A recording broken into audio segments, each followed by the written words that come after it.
thì chơi cái nhà na tới thì ruột tao hả?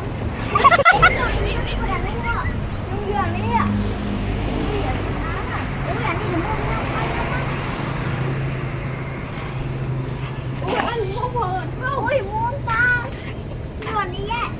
Ủa thì ta ngâu ai rồi kìa. Ôi thích quá. Giận quá. Cầm cái giấy cho mình được rồi. Mình được 10 té. Mà cái free chứ.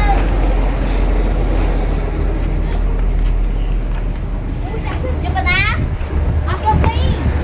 Mình tên cái thân của nó á.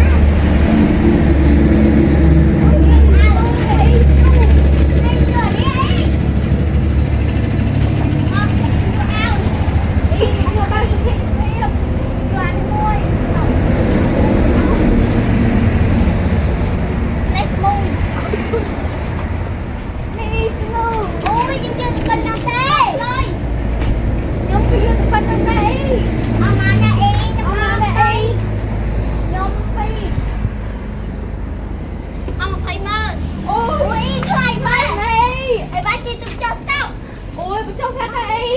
Tao đi cưa đó. Cho cái sao ram ơn anh ạ. À? Của ba đây. Đây rồi. Nhưng mà man. Học ram ơn anh á. Đây cái gì cưa. Tao đi lúc nào ấy. Tao luôn à. Ta.